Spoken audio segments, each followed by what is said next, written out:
যথারীতি আজও অস্ট্রেলিয়া সিরিজের উদ্দেশ্যে কিন্তু আজকে মিরপুর শেরেবাংলা ক্রিকেট স্টেডিয়ামে কিন্তু আজও বাংলাদেশ ক্রিকেট দলের অনুশীলন হয়েছে। কিন্তু সবচেয়ে আলোচিত যে বিষয় মিরপুর শেরেবাংলা ক্রিকেট স্টেডিয়ামে আজকে সকাল থেকে হয়েছে সেটি হচ্ছে বাংলাদেশ ক্রিকেট বোর্ডের যে বোর্ড মিটিং, অর্থাৎ বোর্ড সভায় আজকে বেশ কিছু আলোচিত ঘটনা নিয়ে সিদ্ধান্ত আসতে পারে এবং এই বোর্ড সভাকে কেন্দ্র করে মিরপুরের এই ক্রিকেট পাড়া কিন্তু এক প্রকারে উত্তপ্তই বলা যায়, কারণ প্রায় 18টি বিষয়ে সিদ্ধান্ত নেবে আজ বাংলাদেশ ক্রিকেট বোর্ড এবং এই বিষয় নিয়েই কিন্তু আলোচনায় পুরো বোর্ড মিটিং কিন্তু মুখরিত হয়ে থাকবে। এই বোর্ড মিটিংকে ঘিরে মিরপুরে আমরা দেখেছি এখানে কিন্তু গণমাধ্যম কর্মীদের উপস্থিতি অনেকাংশেই দেখেছি এবং আজকের এই বোর্ড মিটিংয়ের মূল যে এজেন্ডা সেটি কিন্তু মূলত বাংলাদেশ ক্রিকেটের যে ওয়ানডে ক্রিকেটের যে অধিনায়ক পরিবর্তন, সেই অধিনায়ক পরিবর্তনের বিষয়টি কিন্তু আজকে মূল আলোচনার বিষয় হয়ে দাঁড়িয়েছে। কারণ মেহেদী হাসান মিরাজের জায়গায় লিটন দাসকে অধিনায়ক করা হবে এমন একটা গুঞ্জন কিন্তু ছড়িয়ে পড়েছিল এবং বিসিবিরও এমন কিন্তু একটা চিন্তার জায়গা রয়েছে মেহেদী হাসান মিরাজকে অধিনায়কত্ব থেকে সরিয়ে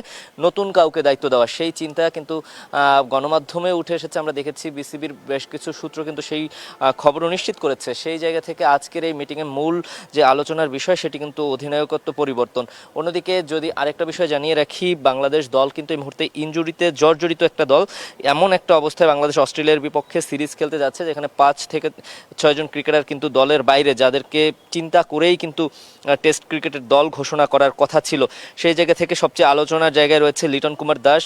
অস্ট্রেলিয়া সিরিজ অর্থাৎ ঘরের মাটিতে অস্ট্রেলিয়ার বিপক্ষে যে টি-20 সিরিজ হয়েছিল সেই অস্ট্রেলিয়া সিরিজের পরেই কিন্তু লিটন দাস ইনজুরিতে পড়ে এবং তাকে পরবর্তীতে জিম্বাবুয়ে সিরিজেও কিন্তু দলের সঙ্গে নিয়ে যাওয়া হয়, কিন্তু লিটন দাস কিন্তু একটি ম্যাচেও মাঠে নামতে পারেনি। সেই বিষয়টির কারণে বাংলাদেশ ক্রিকেট বোর্ডের যেই মেডিকেল টিম রয়েছে তারা কিন্তু ব্যাপক সমালোচনায় পড়েছে এবং একাধিক ক্রিকেটারের ইনজুরি কিন্তু সেই সমালোচনার পালে বাড়তি হাওয়া জুগিয়েছে। এই কারণেই মূলত বাংলাদেশ ক্রিকেট বোর্ড এই মেডিকেল টিমের উপরেও কিন্তু কিছুটা নজরদারি রেখেছে এবং আজকে কিন্তু আসলে সেই আতশি কাচের নিচে মেডিকেল টিমকে হয়তোবা জবাবদিহিতার কাঠগড়ায় দাঁড়াতে হতে পারে। অন্যদিকে আরও বেশ কিছু বিষয় রয়েছে, কোচিং স্টাফেও পরিবর্তনের আভাস রয়েছে।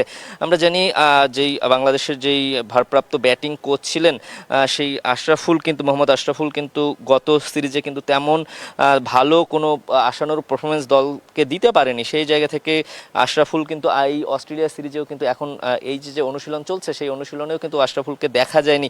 সেই জায়গা থেকে অনেকেই ধারণা করছে হয়তোবা অধিনায়কত্বেও কোনো পরিবর্তন আসতে যাচ্ছে। অন্যদিকে ব্যাটিং কোচ যিনি আশরাফুলের কথা বলছিলাম, সেই ব্যাটিং কোচের জায়গায় হয়তোবা পরিবর্তনের একটা আভাস পাওয়া যাচ্ছে এবং পেস বোলিং ইউনিটে যেই বিষয়টি শন টেইট এতদিন দায়িত্ব পালন করে আসছিলেন সেখানে কিন্তু সাময়িকভাবে তালহা জোবায়েরকে কিন্তু দায়িত্ব দেওয়া হয়েছে। সেটি কিন্তু এখন পর্যন্ত কোনো একেবারেই নিশ্চিত সিদ্ধান্ত নয় এই তালহা জোবায়ের কিংবা অন্য কোনো কোচ আসলে এই বোলিং কোচের দায়িত্ব সামলাবে কিনা সেই বিষয়টাও কিন্তু আলোচনায় থাকবে।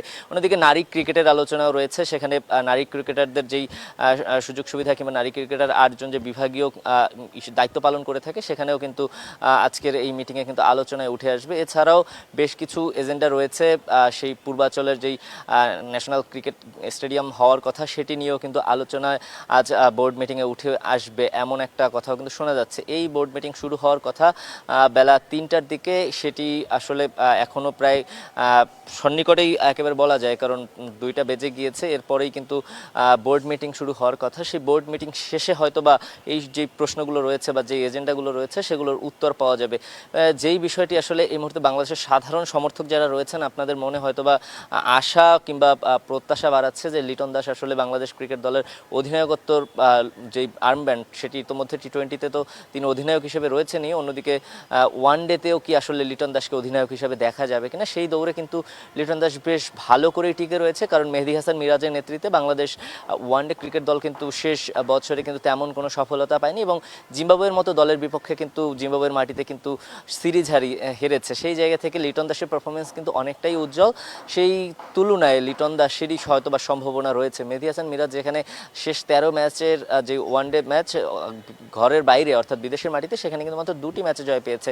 সেই দৃষ্টিকোণ থেকে তাকালে টিম ম্যানেজমেন্ট এবং বাংলাদেশ ক্রিকেট বোর্ডও হয়তো বা এই মুহূর্তে চাচ্ছে টি-20-র মতো ওয়ানডে ক্যাপ্টেন্সিটাও আসলে লিটন দাসই করুক, কারণ লিটন দাসের যেই রেকর্ড সেটি কিন্তু আসলে বাংলাদেশ ক্রিকেটের পক্ষেই কথা বলে, এবং বাংলাদেশ ক্রিকেটের যে সফলতা, ম্যাচ জয়ের যে পার্সেন্টেজ, সেটি কিন্তু লিটন দাসের হাত ধরেই কিন্তু এই মুহূর্তে টি-20-তে বাংলাদেশ দেখা পাচ্ছে। সেই জায়গা থেকে লিটন দাসই হতে যাচ্ছে কিনা বাংলাদেশ ওয়ানডে দলের অধিনায়ক, সেই প্রশ্নটার উত্তর হয়তো বা কিছুক্ষণ পরেই পাওয়া যাবে। বাংলাদেশ ক্রিকেট বোর্ডের যে আজ অফিসিয়াল যেই বোর্ড সভা, অর্থাৎ তামিম ইকবালের যেই এই বোর্ডের এটি আজকে দ্বিতীয় মিটিং, অর্থাৎ বোর্ড মিটিংয়ের আগে যে মিটিংটি হয়েছিল সেটি ঠিক নির্বাচনের পরের দিন, অর্থাৎ এই যে নির্বাচিত বোর্ডের ঠিক পরের দিন, অর্থাৎ 8 তারিখে কিন্তু জুন মাসের 8 তারিখে কিন্তু একটা বোর্ড মিটিং হয়েছিল। সেটি একেবারেই প্রশাসনিক মিটিং হয়েছিল, কিন্তু আজকে কিন্তু বাংলাদেশ ক্রিকেটের যে খুঁটিনাটি বিষয়গুলো রয়েছে, এই তামিম ইকবাল দায়িত্ব নেওয়ার পর থেকে যে বিষয়গুলো আলোচনায় রয়েছে, এবং সর্বশেষ লিটন দাসের যে ইনজুরি, এবং সেখানে আমরা দেখেছি গতকাল নাহিদ রানা কিন্তু দেশ ছেড়েছে ইনজুরির কারণে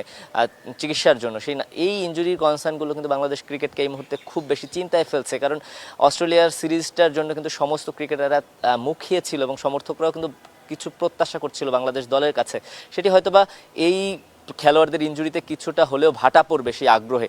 অন্যদিকে আরেকটা বিষয় রয়েছে যেটি বহুল আলোচিত, এবং গতকাল কিন্তু বাংলাদেশের গণমাধ্যমে সরব হয়েছিল যে বাংলাদেশ ক্রিকেট বোর্ড এবছরের যে বিপিএল সেটি আয়োজন করতে চাচ্ছে না। সেটি নিয়েও কিন্তু একটি আলোচনা তৈরি হয়েছে, কারণ বাংলাদেশ ক্রিকেট বোর্ডের এবছরের বিপিএল আয়োজনের যেই সম্ভাবনা সেটিতে কিন্তু সন্দেহ তৈরি হয়েছে, কারণ ক্রিকেট বোর্ডের যেই বিপিএল আয়োজন করে থাকে সেখানে কিন্তু আমরা দেখে থাকি বাংলাদেশ ক্রিকেট বোর্ড যেই উদ্দেশ্যে আসলে বিপিএলটা আয়োজন করে থাকে সেই উদ্দেশ্য আসলে কতখানি সফল হয়েছে সেটা নিয়ে সমর্থকদের কাছেও প্রশ্ন রয়েছে, এবং আন্তর্জাতিক যেই ক্রীড়া মহল রয়েছে সেখানেও কিন্তু প্রশ্ন রয়েছে। যেখানে একসময় আইপিএল এর পরে বিপিএলকে ভাবা হতো সবচেয়ে বড় ফ্র্যাঞ্চাইজ টুর্নামেন্ট, সেখানে বিপিএল কিন্তু সেই আশার পালে হাওয়া দেয়নি, বরঞ্চ বারবার কিন্তু কলঙ্কিত করেছে বাংলাদেশ ক্রিকেটকে। আমরা দেখেছিলাম ফিক্সিংয়ের থাবা, সর্বশেষ 2 আসরেও কিন্তু সেরকম একটা কথা শোনা গিয়েছিল, এবং বেশ কিছু দুর্নীতির কথাও কিন্তু গণমাধ্যমে উঠে এসেছে। সেই জায়গায় বিপিএলটা আসলে হচ্ছে কিনা, এবং এই বিপিএল না হলে পরের বিপিএলটা হবে কিনা সেটা নিয়েও কিন্তু সংশয় রয়েছে, কারণ বাংলাদেশ ক্রিকেট বোর্ড চাইছে এই যে বিপিএলকে ঘিরে যে সমস্যাগুলো তৈরি হয় সেগুলো সমাধান করতে। সেই সমাধান আসলে বাংলাদেশ ক্রিকেট বোর্ড করতে পারবে তেমনটাই প্রত্যাশা, কারণ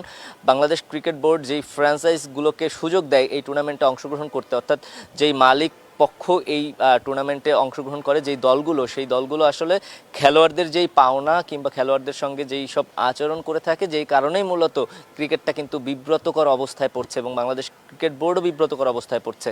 বিপিএলের গায়েও কিন্তু কালিমার লেপন হচ্ছে।